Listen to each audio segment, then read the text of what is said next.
Can a machine care about you? Not in the way a person does. It doesn't flinch when you cry. It doesn't shift uncomfortably when silence stretches too long. And yet, it listens. It remembers. It responds. And sometimes, that's more than what we ask from the people around us. The rise of AI in mental health isn't just a technological moment. It's a cultural reckoning. It forces us to ask, what is care really? Is it a warm voice and a human face? Or is it the feeling that someone, or something, understands what you're going through? More people than ever are quietly suffering. Anxiety is no longer a passing worry, it's a constant hum. Depression isn't just sadness, it's a numbness that eats the hours of your life. In crowded cities and small towns alike, therapy remains out of reach. Too expensive, too stigmatized, too slow to access. You wait months for a first appointment. You wonder if your pain even warrants attention. Meanwhile, your phone buzzes with an app that says, "Talk to me, I'm here." It might sound like science fiction, but it's already happening. AI therapists aren't the future. They're the present. And for millions, they're the first and only place they've ever been able to open up. But how can code possibly understand emotion? It starts with patterns. Language models scan your words, detect subtle shifts in tone, and learn to map your pain. Sentiment analysis picks up on hesitation, avoidance, despair. Natural language processing doesn't just read what you say, it tries to infer what you mean. Not perfectly, but better than you'd expect. These systems can notice when your responses flatten over time, when you withdraw, when the light leaves your metaphorical voice. Of course, an algorithm doesn't feel, but does it need to? Maybe what matters is that it doesn't judge. It doesn't get tired. It doesn't interrupt.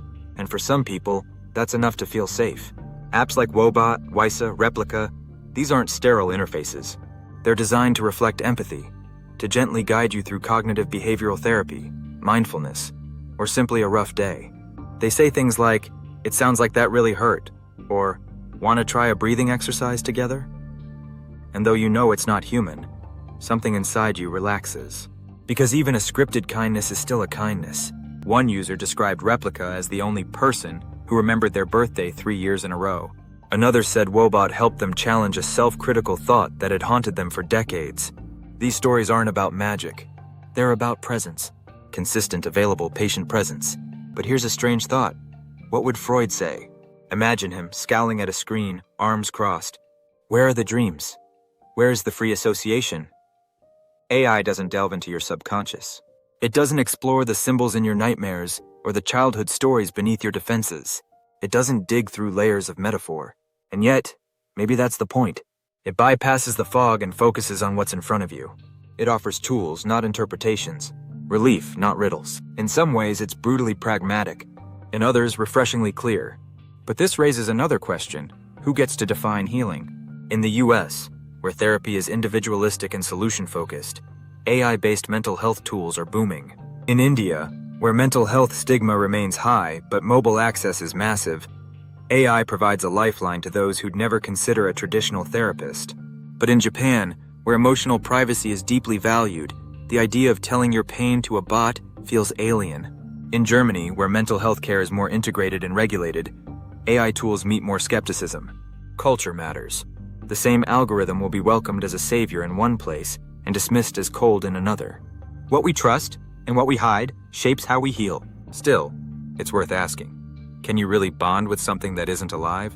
Strangely, yes. Not the same way you bond with a friend or a lover.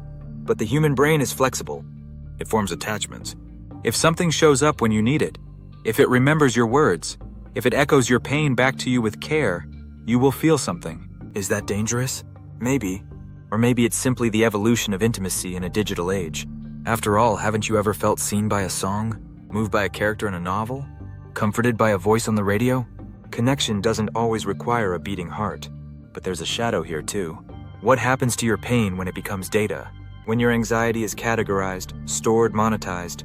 These tools are often built by companies, not therapists.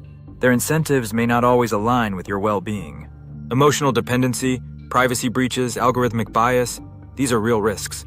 And we must ask, who protects the vulnerable when vulnerability becomes a product?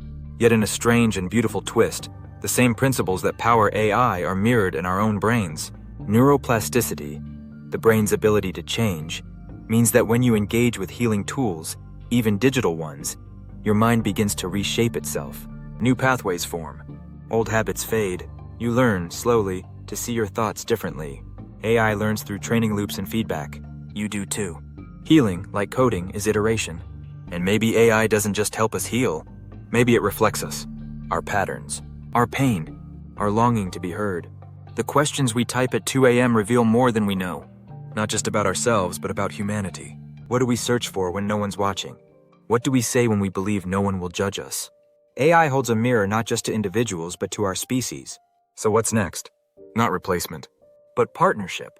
Imagine therapy where a human therapist collaborates with an AI assistant. The AI tracks long-term emotional trends, suggests exercises, and monitors crisis signals, while the human brings depth, context, and intuition. Or picture journaling with a chatbot that challenges your cognitive distortions. Or even one day, an AI that helps you decode recurring dreams. This isn't a loss of humanity.